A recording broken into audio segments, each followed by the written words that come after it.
All right, ladies and gents, welcome my guest today, my good friend Collette. How you doing, Collette?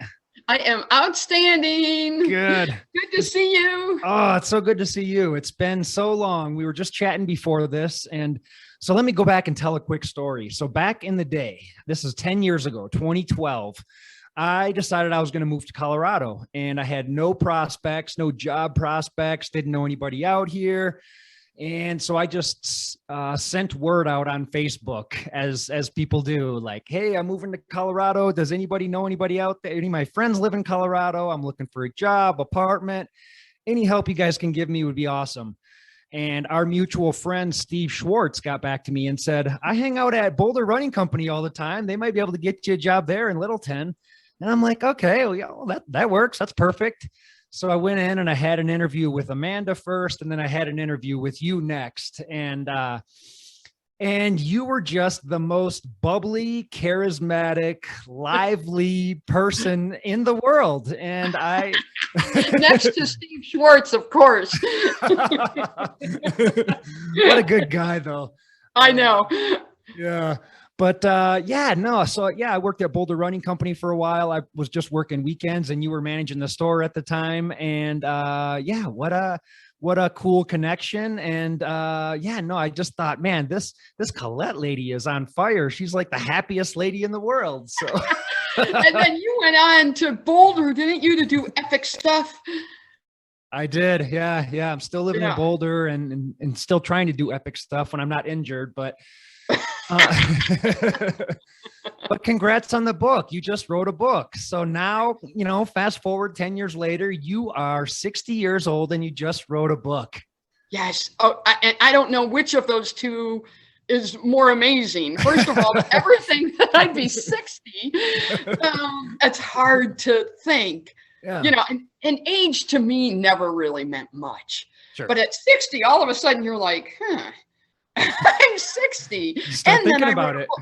I took all last year, pretty much just worked part-time, lived on white rice, worked part-time, and wrote a book. And it's still like mind-boggling that I did Awesome. that. Yeah. Awesome. Well, I just finished it last night. I got the book right here. It's called Be That Person. And I love the title because it has a period after every word. Be period, that period, person period. Yep. I love that. I love that. Yep. And the subtitle is It's Not Where You Live, but How Much Confetti You Throw Along the Way, which is Yep. so Collette. It's so you.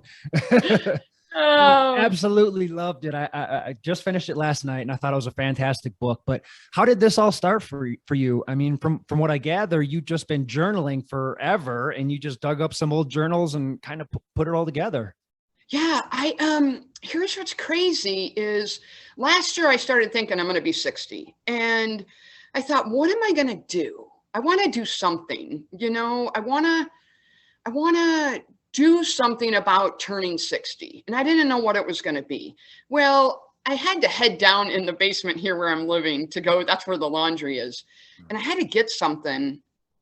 And I looked in there and there are these boxes of all my journals. And I keep telling people, if I die, you have to get rid of those journals because a lot of them are Embarrassing stuff in there. So I thought, I'm going to bring them back up. I'm going to bring these boxes back up and see. And I was like, I think I could do a book out of this. And I wanted it, first of all, as you know, you've read the book. I Yes. wanted it to be a book that people would finish. I didn't want to go into detail of too much. Mhm. I didn't want to go into 8 years of living in Steamboat Springs. I didn't want to go into all the detail of being a pastor's wife for 15 years. The most detail, I think, in the book was really about the 2 marathons I mentioned, even though I'd run a bunch more. Those 2 marathons, baseball was definitely, and I asked people to read those chapters that weren't runners and that knew nothing about baseball. Yeah. So that people could just get the idea that it's important to me and I needed to mention these things, Mhm. but not so much that it gets bogged down in, as you you just read it. So, it's a very quick read, Yeah. each chapter kind of, and I wanted it to be just like what you're doing now. You have Cool. questions. Yeah. Yeah. Yeah. Yeah. No, it was perfect. That's exactly what it was. It's a quick read. And yeah, what do we got here? Maybe a couple hundred pages or so, Yeah. 173 pages. So not even Mhm. quite. But yeah, super quick read. The chapters are short. You're able to blow right through it. And yeah, it's just a fun, lighthearted book with like zero negativity in it. Yeah. It's just very, very positive, and I love that. And I'm just going to read a quick quote because to me this kind of sums up the whole book. This is on page 2. It says, "But you see, there really are people out there who just want to help others. People who are kind and go out of their way, even to help others they don't even know. I now think the world is filled with them. So during your life, look for these people, thank them, hug them, tell them you see their kindness. Better yet, be that person." Mhm. And that pretty much sums it up right there. Yep. Yeah. And when I was going through all the journals, I thought I'm going to write a book about how I changed. You know, it, I definitely changed during 2009, and that was, a time in my life where I thought, for so long it's been about me and me and me.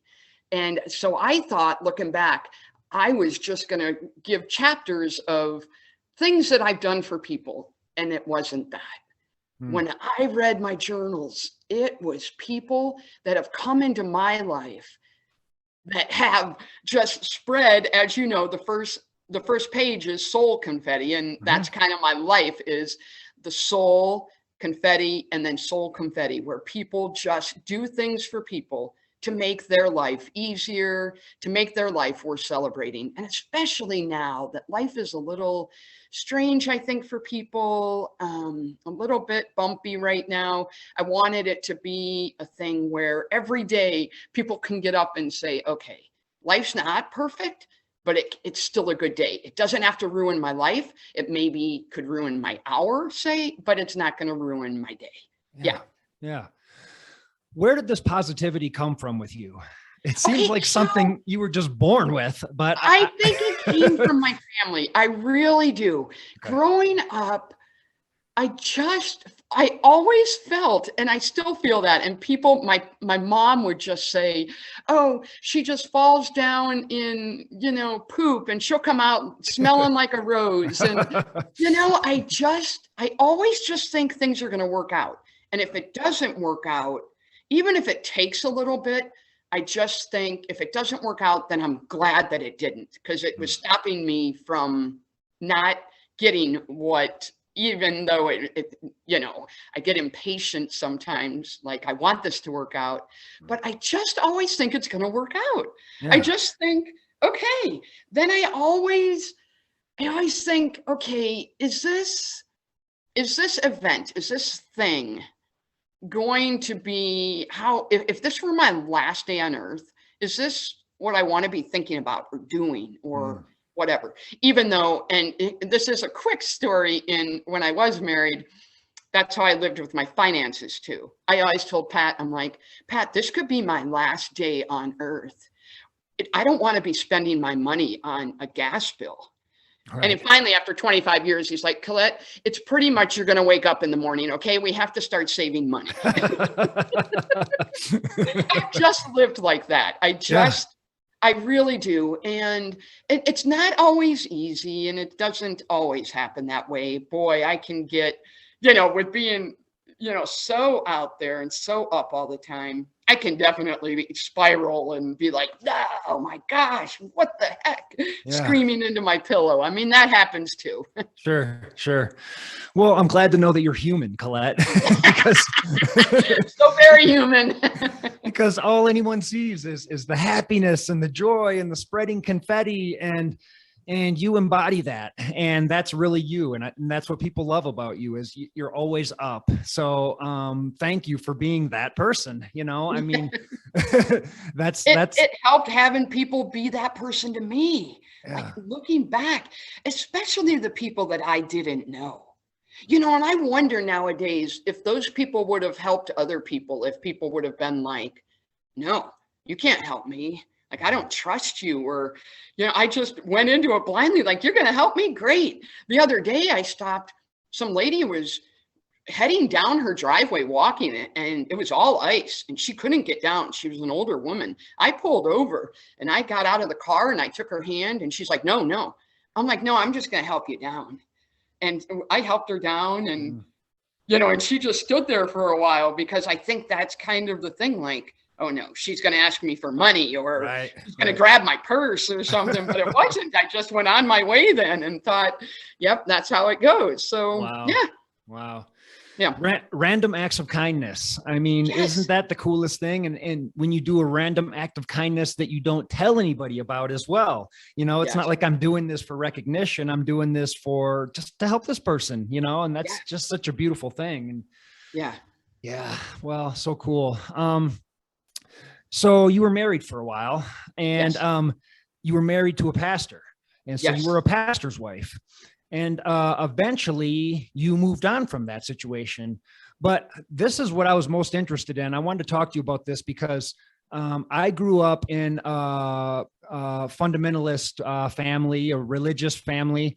And eventually when I sort of got to a place where I decided I wanted to start kind of going out on my own and making my own way in the world, it was very difficult for me. Like, it was tough, like leaving friends behind.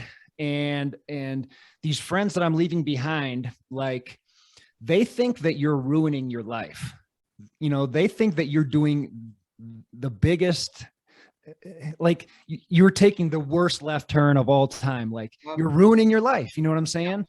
And so I just wanted to talk to you about that. There's a lot to talk about, but I wanted to hear your thoughts on that and how you sort of navigated through that. And it seemed like you did it with a fair amount of ease, but you mentioned that there were some tough times. People would come into the Boulder Running Company and say some really nasty things to you. And I just wondered, like, how you navigated that and kept your head above water. Okay. And it was a tough time, and it wasn't, like I said, and you picked up on that. I wanted the book to be positive. Mm-hmm. I didn't want to delve into what it took day to day. For me to leave Pat, here was the hard part. Wasn't so much, and there were people that supported me and tried calling and reaching out to me, but I was incapable at that point to trust, to even begin to embrace what they were trying to do. Everybody was just in a weird spot, mostly because Pat's in my marriage.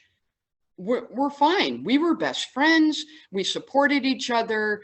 I was just there. He was pastoring.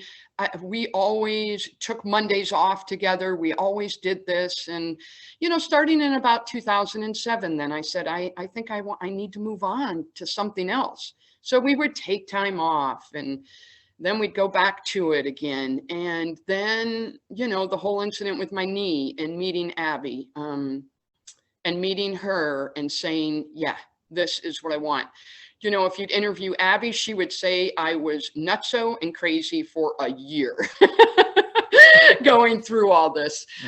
But that's not what the book is about.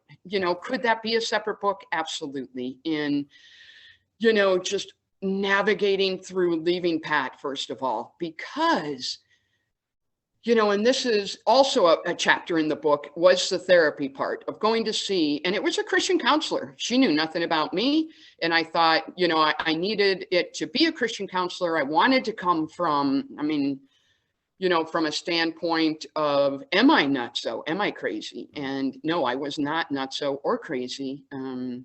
But she just mentioned, Collette, because Pat's this awesome person, doesn't mean you have to stay with him. It doesn't mean he is for you then. It's okay to leave Pat, to go out and see if, in fact, you want to spend your life with Abby, or even if you just need something different. And as it turned out, I just needed something different. I was on a different path than he was. I've always told him I would support him. I would cheer for him as a pastor. So that was hard for me, because I was finally like, no, You know, we just kept taking time off and time off and time off. And I finally just said no. After meeting Abby, you know, she embodied what I really wanted, and her friends really did. I listed Paula and Liz there. They were fantastic. That's what I wanted, to do that, to live with Tater. I wanted it to be Tater and I. And, you know, that was tough too. People don't understand that. You know, I still tell people now, I love being alone. I do. I love living alone. You know, Pat still comes and visits, and other people, I go out with people, but I like coming home to me. I like it being me and my dogs. Yeah. And people don't understand that, and they don't have to. I like it. And it's not like I just live in this house with just my dogs and I never leave. I love people, but yeah, it was a hard time. It was, you know, getting back to that, it was a hard, like even reading it through my journals. I mean, I would sit and cry with just things that were said and that I could never really put into words, what I was feeling at the time. I just felt very immature at the time on, you know, handling a tough situation. And then when I get together with Pat, you know, we were separated. I was down in Denver. He was still in the mountains. He would just cry every time. And, you know, getting together with Abby, then she, you know, and I don't blame her. She wanted an answer. She wanted to, let's just spend the life together. And I was like, okay. But then 2 days later, I'd be like, no, I can't do this. So it was kind of that, but also, and I mentioned that in the book also, then I'm working at the Boulder Running Company. It was my dream. I'm running all the time with Tater. I've got these things. I'm making friends on my own who I'm not making friends because I'm a pastor's wife. I'm not making friends because I'm married. I'm not making friends. I'm only making friends because I'm taking time and they're taking time to get to know me too. And it was all these two things. It was a hard situation and the best time of my life. And so it was kind of just up and down, up and down, up and down. Yeah. But I always kept thinking, I'm going to come out of this more beautiful than ever. And I still thought that. I'm like, you know, people can say things and they're just reacting. They're doing the best they can. You know, we were all, I think at that point, doing the best we could with the situation. I don't blame anybody.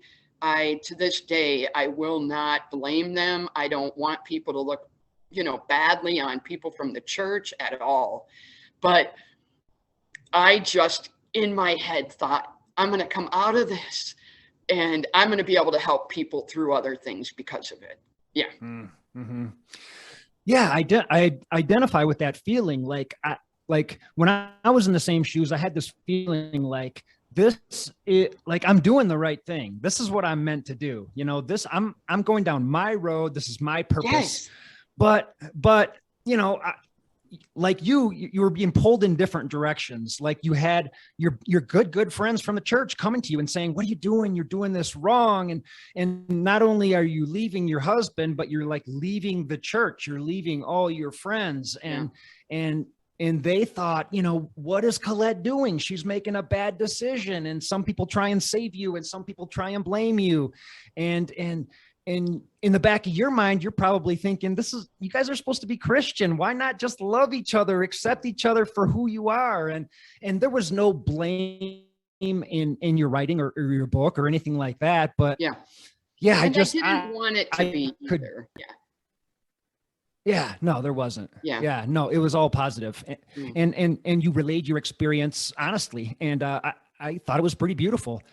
When you and I worked together, we had a very, very quick conversation at one point, and we were like behind the cash register. And I don't remember exactly even how it started. If I asked you what your story was or something like that. And just in one quick sentence, you said, well, I was married to a pastor for a while and then I fell in love with a woman and then moved out.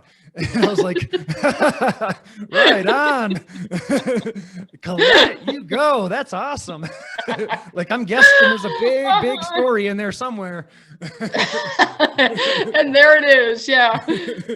But I love it. But you followed your own path. And like you said, like there was hard times over here, but good times over here. They're all happening together. You're making friends on your own. You're leaving friends on your own, and it's all just happening at the same time. So yeah, I'm just thinking that must have been just a magically insane time of your life. It was. And I do think it helped. Seeing the counselor, that helped. I also, my immediate family, I could call them at any time. My brother, my two sisters, my mom, they were just fantastic during all of this. And they loved Pat. You know, they knew him as long as I have. And, you know, that was my mom's thing. She was so great. She's like, "You're leaving Pat, you're going to divorce Pat. Can I still send him Christmas gifts?" I'm like, "Yes, Mom, you're fine." You know, so that's the weird part too, is, you know, just a breakup of two people. And as you know, in the book, Pat and I are best friends. Which is so cool. Yes. And that's on him. And he, you know, and I've always said he could be the one to spit on me. He could be like, "Collette, you have got to be kidding me. You're going to leave me for a woman. You said you'd stand behind me." And yet he's the one saying, "Collette, I didn't marry you. I didn't love you because you loved me. Okay, whether you love me or not, I'm going to continue loving you. And I took a vow to take care of you, and I am. Whether you married me or not, whether you're married to me or not." And he has stayed true to that. He is, you know, and everybody here, I did a book club the other night, and they're like, "When Patrick comes back into town, can we meet with him?" I'm like, "Okay." No kidding. I'm sitting here listening to this, and it's like, does Pat lead seminars or something? I should probably sign up for this. He is, but he would say he understands animals more than he understands people. So. Well, I can relate to that, and I think you can too. Yeah. Tell us about Tater. How did Tater come into the picture? I met Tater a couple times, and just what a sweetie. But. Yep, that was another thing. You know, Pat was saying, we were married at the time, and I said, "I need a dog. Like, I really want a dog." And for whatever reason, I was drawn to Basset Hounds. I think because they look sad, and I thought everybody's gonna look at them, but they're gonna be happy and this kind of thing. And so he said, we're just not ready. We're just not ready. And I was like, "What do you mean? Like, we don't have a car at this point. All we can do is walk a dog." And so I was on Craigslist, believe it or not. This is back when it wouldn't be such a bad thing to see a dog on Craigslist. Now everyone's like, now you gotta wonder. Don't do that. And it was a Basset Hound, and her name's Chelsea, and we are still great friends. She was in Denver, but we were in Fraser Winter Park area at the time. And she said, "You know, my boyfriend's like, you cannot bring another dog in." She had rescued this dog. Tater was a breeder mom at a puppy mill. And she and I talked over the computers, and she said, "I'll bring Tater up to the mountains and see what you think. You know, there'll be a rehoming charge, and then we'll take her back, and then you guys can think about it." The moment she pulled into the driveway, she lifted the back end. Tater jumped out. Tater and I were together from that point. Everything was Tater and I. She even realized it, and she said, "Okay, no rehoming fee." And I actually brought everything down in hopes that Tater would get along great. And she did. But then, as you know, a year later then is when I decided to leave Pat. And when I first separated, the condo I was staying in, she couldn't stay in. So I would go see her at the house that Pat and I were living in, but I was at a condo. And then when I moved down to Denver, that's when she and I really started getting closer. We would run all the time. And my original chapter with Tater was, you know, just reading the whole Tater chapter, was everything I asked Tater to do, the answer was yes. And I went through the things in our life that she said yes to, of moving down to Denver, third floor apartment, a first floor apartment, the best house on the planet, the cutest house on the planet, moving to Cincinnati. And then the original chapter in the book said, as she got older and older, the things kind of changed, and she started asking me to say yes. And it ended, where she said, I can't run anymore. Can we just go on hikes? And I said, yes. Can we just go on walks? I said, yes. Can we just go down to the cul-de-sac? And I would say, yes. And she said, can we finally just drive around in the car? Because I really can't walk much anymore. And I said, yes. And then when they finally put her to sleep, she looked in my eyes and said, will you love another Basset? And I said, no. And that was the original chapter, but oh my God. I was gonna say that's not in the book. No, it's not. I changed it because I really wanted that moment when they finally put her to sleep. That for me was it's still the biggest grief that I have gone through. Even, I mean, we were everything. Yeah. And, some people will be like, this is a dog. Yeah. You lost your dad, you lost your best friend, and this is a dog. And it just, because dogs just know how to love. That's all they do. They don't, if I can sit there and walk home and be in a bad mood, or, one of those times where I'm screaming into my pillow, they just love you. They just love you. And, yeah. So I wanted that moment. So I changed it up a little bit to get to the moment of being at the vet that night. So. Yeah. And you're not afraid to call Tater your soulmate, which No. I love. No. My last dog, Roxy, was my soulmate as well. So I totally get it. Like, that dog saved my life. I saved her life. Those arguments could be made. And I just loved her to pieces, and that was my adventure dog. And so I totally get the soulmate thing. Yep. And I have another dog now who I love very much, but I don't feel that soulmate connection, and I'm totally cool with that. And one other thing that you said in your book that really resonated with me is just last night, my wife and I watched a movie called, I think it's called A Dog's Journey. Have you seen that movie? I have not seen it. I'm trying. Yeah. Okay. I'm catching up on reading it. Okay. No. So it's a good movie. If you're a dog person, which you are, you're going to love it. But this movie is about the reincarnation of dogs, and how, they come back as another dog. And in the beginning of the movie, this dog was about to die, and the dog's owner said, listen, when you come back, you have to take care of CJ. CJ was I think it was his daughter. And the dog said, okay. And then, so as the dog is coming back through all these other dog lives, it's looking for CJ, and I have to take care of CJ. And so that's kind of how the movie continues. And, beautiful story. It's cute. And as I was watching it, I was thinking, I don't feel like my dog now, Honey Girl, is the reincarnation of my last dog, Roxy. But I honestly believe that Roxy sent Honey Girl to me. And you actually mentioned that in your book too, right at the end. And so I thought it first, and then you wrote it down. So actually you thought it first. And then the quote was, we know she sent us to you. Yep. When I read that, I'm like, whoa, that's it right there. That is exactly it. I do not think Tater is reincarnated in either one of these two. But she said, you two, sent two of them to me, where I never thought I would love again. And here I am with these two. And from the get-go, I said, I'm not going to demand them to be like Tater. I'm not going to expect them to be like Tater. I am going to love them in a different way.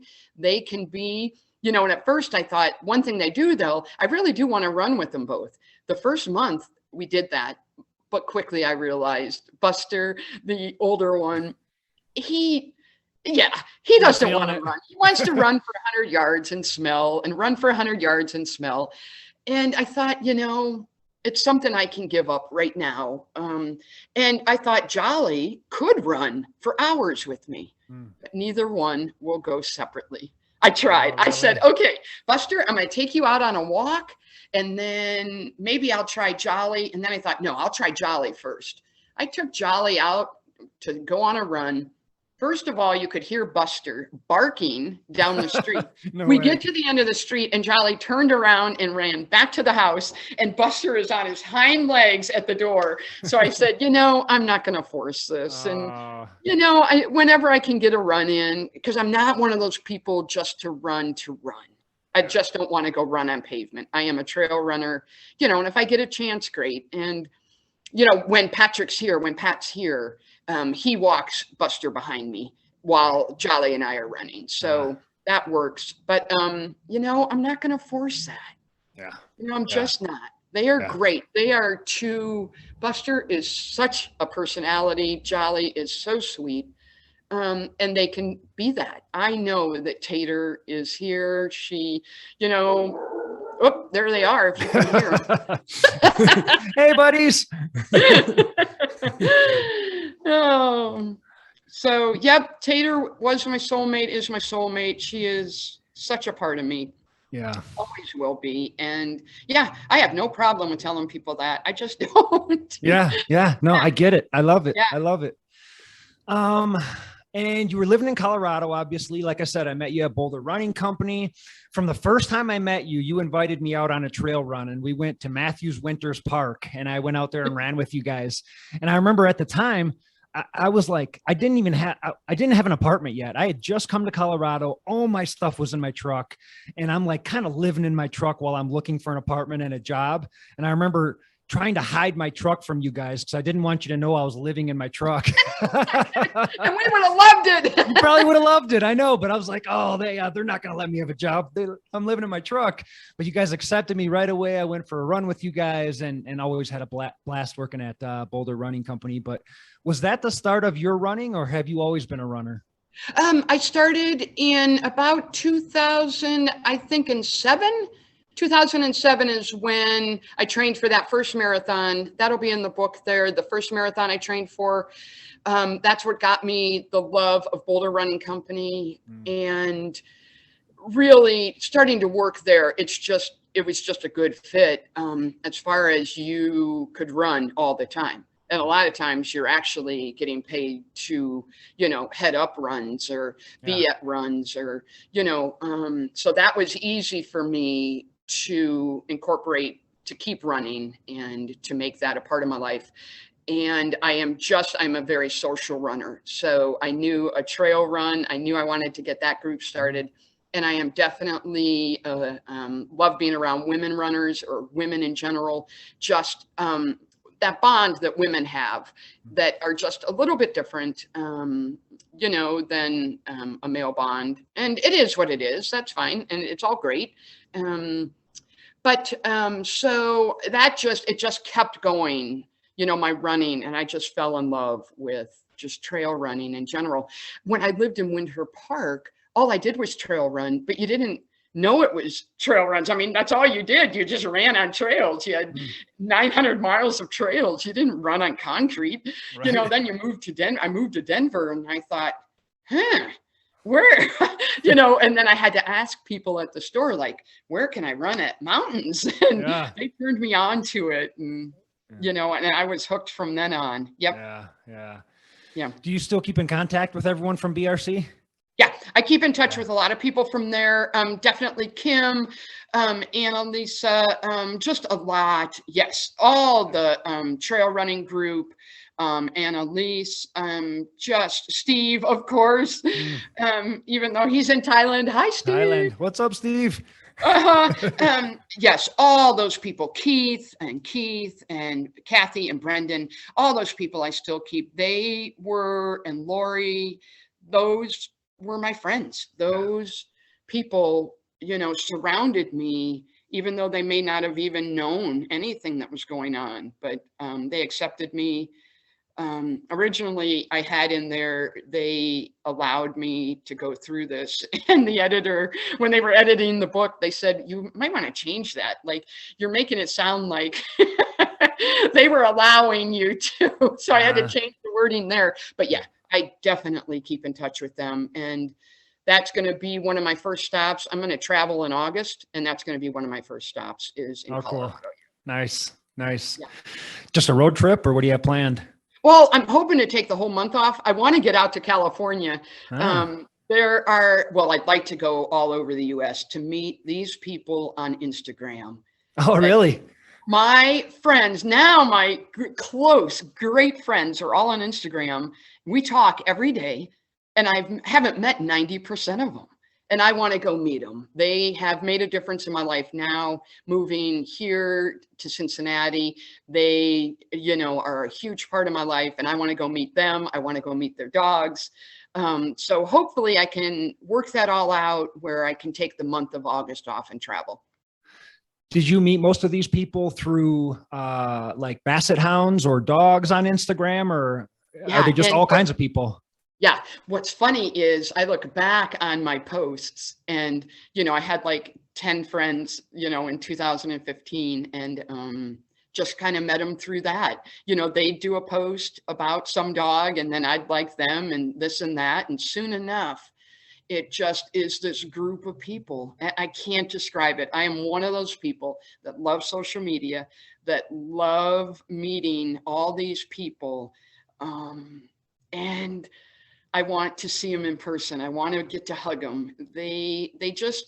We all just are this family, a huge family that some have dogs, most have dogs, but some of them, their dogs have died and they still stay connected. Some of them don't have dogs. They want dogs, but we are just this great family that and I want to go meet them all.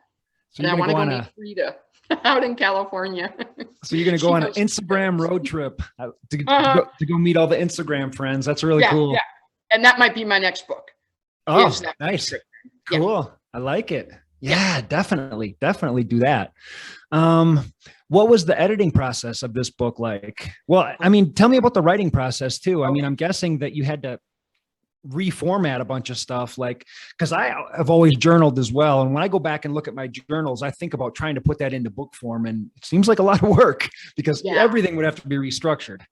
Yes. So when I was reading through my journals, I had a piece of paper. I am old school. In fact, this was my first Word document, if you can believe that. My first Word document is my book. Is your book? So I would read through a journal. I would either mark a page with, a sticky note, but I also had a sheet of paper that would write down, say, Amtrak trip. And, and would mark it in the journal and then put that journal aside. My dad, I knew I wanted to mention him in there. I marked that, put that journal aside. Things, and then other things I wrote. I had pages and pages of things that I had written in journals that I wasn't sure would go into the book. So then I start thinking, okay, how is this going to work? And I talked to two friends of mine, they're twins, and I went to high school with them. They have their own publishing company, but they only publish their books. So I did a Zoom meeting like this with them, and they told me about self-publishing. And they described that, and it still didn't make sense to me. But I started writing and writing. Finally, I'm starting to understand that, yes, now so I'm writing this, then they said, you're going to have to put it on a computer. So I put it on OneNote. Okay. So I called one of these publishing companies that they got me connected with. And they said, well, you've got to do a Word document. Like, we can't just take it from OneNote.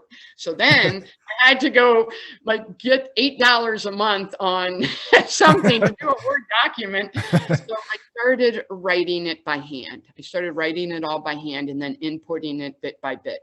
Okay. I got in touch with another publishing company. Palmetto Publishing is the publisher that did the book. And I decided to go with them. They gave me a price right up front, which is what I needed because I needed to raise that money to self-publish. I needed to raise $3,000 and I needed an amount so that I could start raising that money on a GoFundMe. And I did raise the money. So it was outstanding. There were so many people, over 100 people that gave to this book. And I wish I could mention every single one of them. So I start writing this book. Then I finally send it to them. And they say, Collette, it has to be formatted. And they listed paragraphs. And I did not understand one word of the paragraphs. I don't even know what I'm doing. So I did an Instagram story and said, if this paragraph makes sense to anyone, can you please message me? And my friend, Twins and Pup is her Instagram name. She got in touch with me and said, Collette, I know exactly what they want. She took that book, formatted it for me, and had it sent back to me. When she sent it back to me, it was only 88 pages. And how long was your original document? 188. Oh, dang. Document. I said, Megan, That's not a book. that's not what, and she goes, yeah, this is what you sent. Yeah. I said, you're kidding me. I went back. That's all that was sent. So now I'm flipping out. Now I'm trying to look at my computer. I'm missing 100 pages somewhere. I can't find it anywhere, nowhere. And I had always hit auto save, auto save, auto save. Oh, so you had lost 100 pages? Yeah. Whoa. And it's all the last 100 pages where some of that, what was written in just the computer. I didn't handwrite it. I started writing it in the computer. Now you talk about one of those times where I am flipping out, where I'm not this happy person. And my sister, Tootie, says, oh, Collette, I just got in touch. She got in touch with her daughter. Oh, just take it to Geek Squad. They'll find it. Yeah. I'm like, Geek Squad? What's that? So I took it to Geek Squad. I made an appointment. The guy stood there 5 minutes. Deep, deep, deep, deep, deep, deep, deep, yip, yip, yip. There it is. I'm like, you're kidding me. Oh, beautiful. I still don't know where it was or anything. He said, yeah, it was hidden. So, that was a little bit, because my whole thing was I wanted this book out by my 60th birthday. Okay. By December 14th, I wanted this book to come out. So that again was, if it doesn't happen, that's okay. Saying, okay, I lost this. I may have to rewrite the last 100 pages. Even that, I kept trying to stay positive in, okay. So, but there were some days I was flipping out. So it all worked out. And the publishing company, then, the best money I spent, and this is what I will tell people that want to write a book. I did spend money, to self-publish. A gal, Ika, did the cover. Literally, she did this she will say it took her longer than 5 minutes, but I told her what I wanted. She came up with that cover and I loved it. It's beautiful.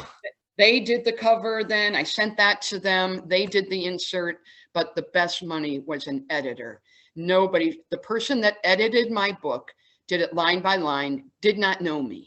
Okay, so had I given it to, say, my sister to read, some things would have just made sense. Where when she read the book, she went through line by line and said, this doesn't make sense.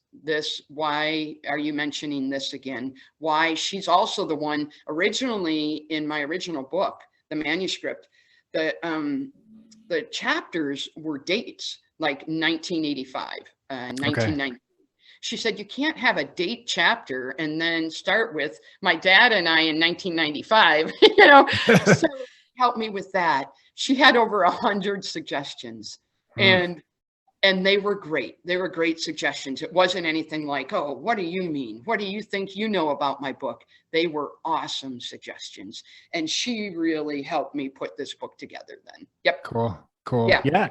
I mean, it seems grammatically perfect. So yeah, she must have done something right for sure. Well, there are some errors in it, which, I was telling people and they said, oh, Collette, I love looking in books and finding errors. Oh, don't you hate that? Yeah.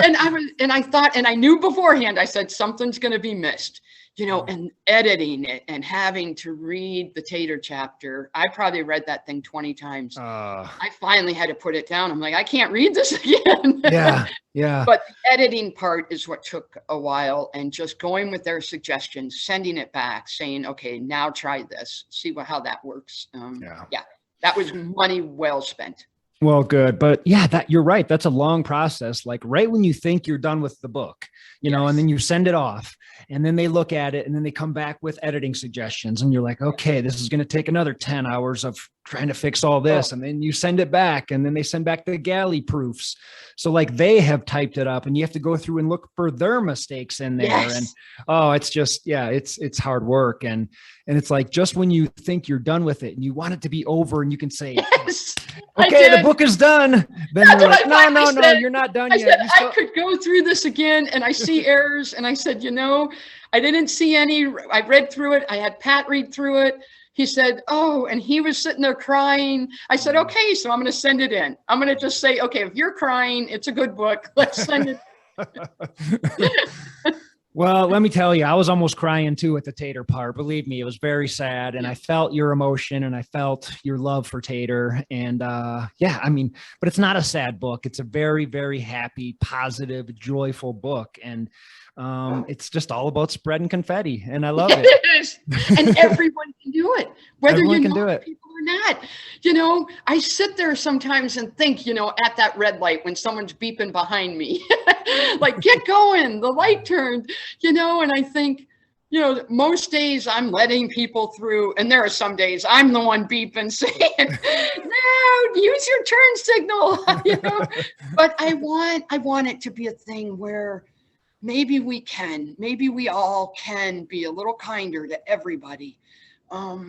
We all are going through something. We are. I don't care. Somebody may have broken up with a boyfriend. I live near a college campus. And even though that may sound to us like, okay, they broke up, but to them, it's a big thing. And I think if we spread kindness, even to people we don't know, I think it can change. It'll definitely change us.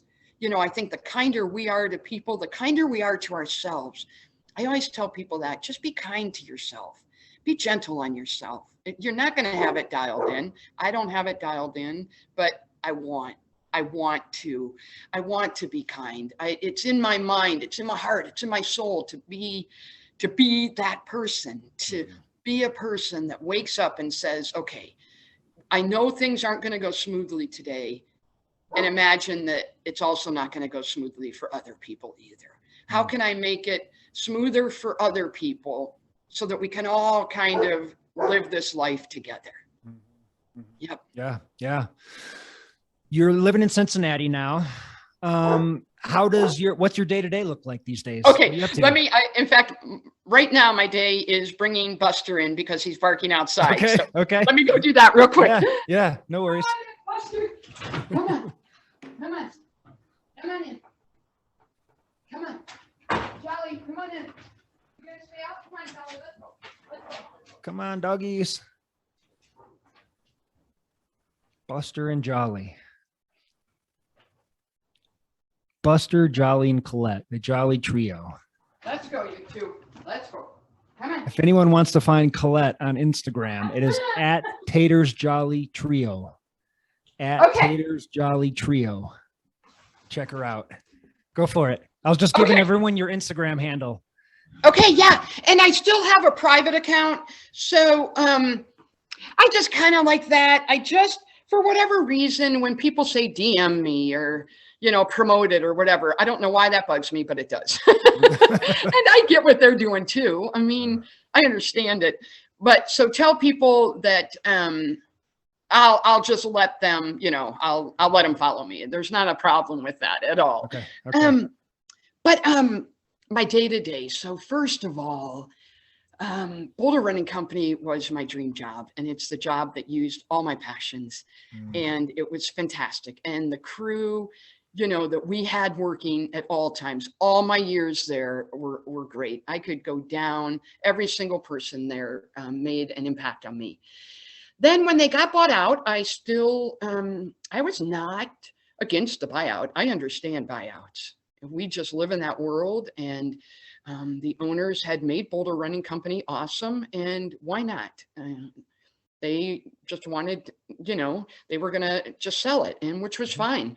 And then it started getting into, as big businesses do, and I'm a manager. I mean, it's got to be about metrics. It's got to be bottom line a lot of the times. But they were very, very encouraging with me that, yeah, you think you could make it the Cheers of running stores and you can hand out free hugs and change the world, but you still have to spend some time on the computer giving me a stock to shoe ratio. So I started feeling like maybe I'd taken Boulder Running Company Littleton as far as I could business wise. What I really wanted was a community outreach job. I really love designing, coming up with ideas for fun runs and getting people together. And oh my gosh, the things that we did, the Super Bowl bingos that we would go around and walk or run. And, Father's Day, you'd hand out ties instead of medals and, things like that. And Tony's Run, I could talk about Tony's Run all day. But I started thinking, and I had come back from seeing my family too. And I thought, I've been gone 35 years or 30 years at that that point, 30 years, you know, I'd kind of like to start getting a little bit closer to my family. And at that time, I was also thinking that I'd taken Boulder Running Company Littleton as far as I could. And they kind of agreed. They kind of wanted to get somebody in there that that really wanted to sit in the back, not in the back, but I'm saying that I'm using that term as somebody that knew metrics, that could follow metrics, where for me, because it didn't interest me, it was harder for me then to go, you know, to at the end of the day, do all this computer things. Sure. So they said, Collette, why don't you go to the store in Cincinnati and you can go be a community outreach coordinator? And I said, absolutely. So, you know, I don't want to give too much of the book away. The whole move here to Cincinnati, after 3 weeks, I was like, no, it's just really the same job. It's just me within a big company. I had no problems, you know, with Boulder Running Company at all, with the buyout, with Jackrabbit, with any of that. And, you know, I don't. I'm not, that's not it at all. It was just me within all of that. Sure. So I went back to waitressing. And now my day-to-day, what it looks like here is awesome. And even with these two, it's different. With Tater, she was up at 3 a.m. or 5 a.m. We'd be on a run or a walk, and we'd be back by 8 a.m. These two get up at 8 a.m., sometimes 7:30. They follow the sun. We don't get out the door sometimes till 10. Right now, I am delivering for ETC Produce, which is a farm in Ohio here, but they also have a stand at Findlay Market, which is a famous market down here. Not famous, I'm saying famous, a popular market down here in Cincinnati that's just a mile away from me. So I deliver eggs, produce, and different provisions. And I also help out my friend Jeremy on Jay's Fish Tacos. He was one of the people I served with at Taste of Belgium, and he started a fish taco truck, and it has just gone ballistic. He has now got 2 trucks that'll start up in March, and I will continue on with him all through spring and summer, then take August off, then come back and work with him September, October, November, and then probably in the winter, spend the winter here in Cincinnati and go back to delivering for ETC Produce. Okay. Then when I come home at night, we go on another big walk. These two, even though they don't run much, we probably do 3.5 hours of walks a day. Whoa. They love just walking. So yeah, we're to bed early too. Wait, I've got to go grab this. So we're also early to bed people, but that's what my day looks like. It's part-time work. And I was very dependent this last year writing the book on people helping me. I asked people for money a lot of times. People did. They helped me out. I sent out 10 letters at the beginning of the year to say, I want to take the year off and it's going to cost me a lot. And I don't have really any money. People gave money to that. Not only did people give money to help publish the book, but people gave money all during the year to help me pay my rent. And right now, then, even now, my brother and sister-in-law, they just sent me, I want to say this, they just sent me a huge package from Omaha Steaks. So I'll have food to eat. Nice. You know, but that's another thing is all year, people just supported me. You know, and it's hard to ask for help. You know, I used a local food bank here a couple times during the year. And this homeless guy, I was talking to him. I said, what do we got today? He said, only raisins. I said, raisins? I love raisins. I said, too bad they don't have gas cards. I need some gas in my car. Okay. And so I was just saying this and laughing, and we're laughing. I get in my car. That homeless man comes over to me, reaches deep into his backpack and hands me a $5 bill and says, will you go buy gas for your car? Aww. Okay. So it's things like this that, you know, had I not done this, had I just worked a job where I managed a Taste of Belgium down at Findlay Market, and I loved that job too. And, you know, but it was 50, 60-hour weeks. When I finally got these two, I'm like, I'm not going to do that anymore. I'm going to be 60. I've got these two. I'm going to see if I can make it part-time. And people helped. it didn't even matter if I knew him. Like that homeless man coming up and giving me that $5. It just makes you want to do that then. Mm-hmm. You know, that they think, oh, I've got it bad, but somebody might have it worse than me. If we could just kind of think that way. Yeah. Yeah. That's maybe, it. You know, maybe I am having a bad day, but maybe the person beeping behind me is having just a bad day as well. Yeah. 100%. What a crazy story. I mean, I love living life. I do. I just love to see what's next.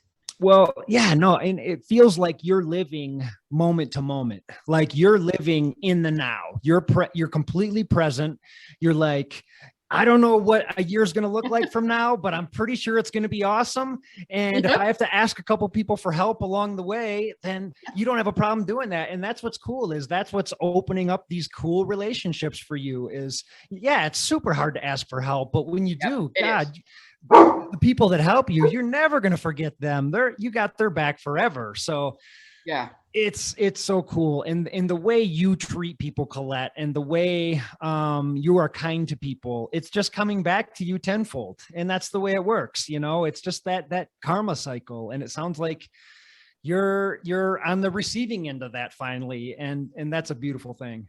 It just is amazing. Like yesterday, I had this shirt on that's the cover of my book, and I posted, you know, I want to spread my confetti today, and yet all during the day, someone came up and either said something to make me smile or did something. You know, I got the package from my brother and sister-in-law. I got a great text from my other sister. I got friends that are keeping in touch, and other people that the gal that lives above me did some things for me. She left something I asked her last week to print off for me. She folded my clothes for me. It's just this, like, let's just all think that way, that, you know, let's go thinking, okay, I don't have the energy today. I need someone to come into me to help me today. But maybe I can give something. You know, even if I just have this little spark left of me today, maybe I can give something. But be on the lookout, you know, just always being aware of, okay, you know what? I talk about having thick skin and getting rid of it in the book. Mm-hmm. But what that also does, without that thick skin, it opens up my heart, my soul. I mean, I cry so easily. You know, if there's a dead raccoon on the side of the road, I am just praying over that thing that, oh my gosh, I hope it wasn't a mother, or, you know, oh, I hope, you know, that it's peaceful now, or, you know, or just seeing, we were on a walk yesterday and passed a car with this woman just weeping in the car. And, you know, these kind of things just touch my soul now. And I want that to happen. I do.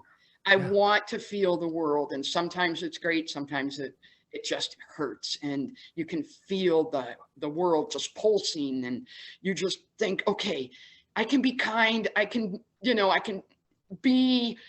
go out and give some soul confetti, you know, but there are times when I need it, when, you know, I am just down and out and thinking, oh my gosh, I did get, you know, when I get a bad review on Amazon, I'm like, wait a minute, how can you give me a bad review? It's my life. Right. You know? Right. Yeah. But that comes with it. And it's saying, you know, you don't want everybody that would be my biggest thing when I was young. I wanted everybody to love me and to like me. And, you know, whatever it took, I'd get everybody to try to like me. And now I just, it doesn't have to be that way. And I'll still love people though. I will. That is what I will do. Yeah. I still want to love people. Yeah, no, I can tell. And you are living in the present and willing to spread that, because like when you told the story about driving down the road and seeing an older lady coming down her slippery driveway and getting out to help her, I just think, man, I hope I would have even noticed that, you know, like sometimes you're just so busy in the day to day, like I got to get to work and rush. And I just think, man, I hope I would have even noticed that. Like I would have liked to have been that person to help that poor old lady, but would I have even seen her, you know? Yeah. But that's the thing now, like with the book, I want people to wake up and be, okay, I'm not ready, or I am ready, you know, to go out into the world. And, it's not that every day you have to be that person. Sometimes I do know people that sometimes just getting out of bed is going to be hard for them, and just even sitting on the couch and trying to function. And I understand that too. But I also think that even sitting there on the couch, they could just send a text to somebody. Sometimes texts make my day. Just that someone, I could be sitting here thinking, oh my gosh, what am I? No one cares that I wasn't on Instagram today. And then bang, a text would come and I'm like, oh, I got all the friends in the world. It's just that thinking of, okay, what can I do? Doesn't have to be anything huge. I don't, these people that I asked for money, that's huge to me.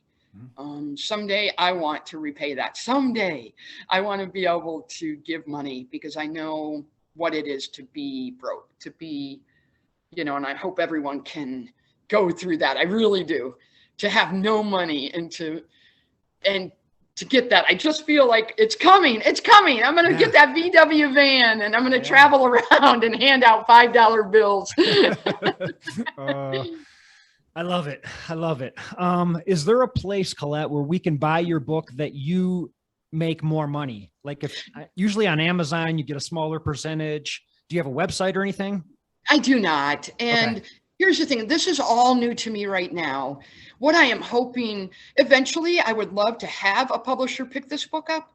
It's self-published now, so I'm kind of at the mercy of Amazon and Barnes and Noble. But that is also easy. But I also know that some people don't like using Amazon. So eventually, when I do get that money, I would like to buy 100 copies and be able to sell them. It's just getting that money behind me to be able to do that. I would love to do that, have a website where people can buy the books.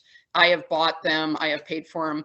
And also I don't get as much from the book because I put color photos in. I thought, I didn't take a year out of my life to write a book to do black and whites. I could have done that and gotten more, $2 more a book. Oh, really? But no, I'm not going to do it. Good choice. So the color photos actually cost me, but I wanted color. I wanted the whole book to be totally color. Yeah. So well, it ended up beautiful. Right now, but like I said, someday I'm gonna have money behind me, and I'm gonna.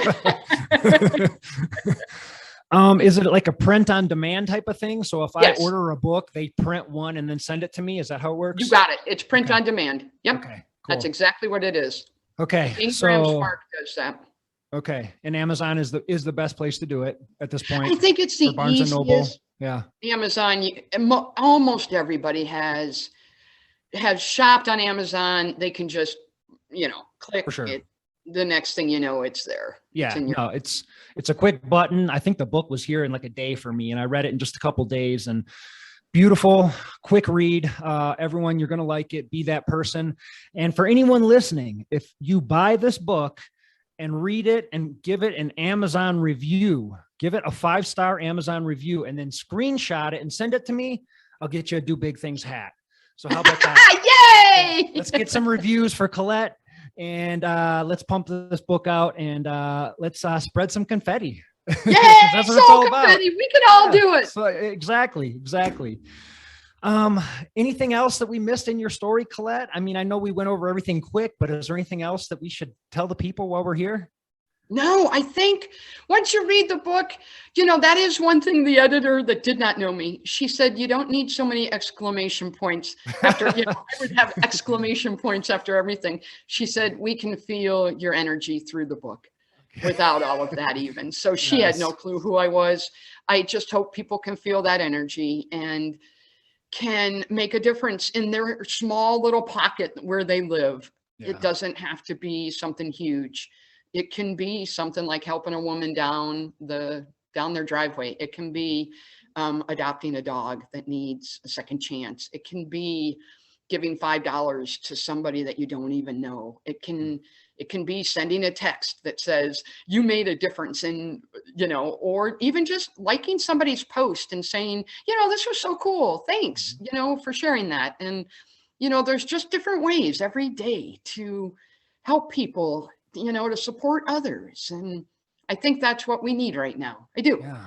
I think we can all do that. I agree.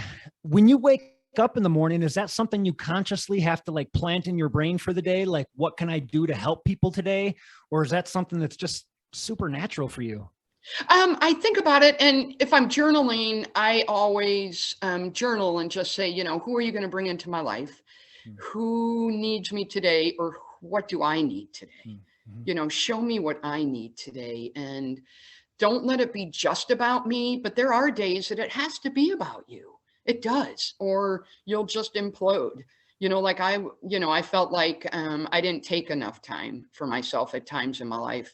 And other times I felt like it was all about me.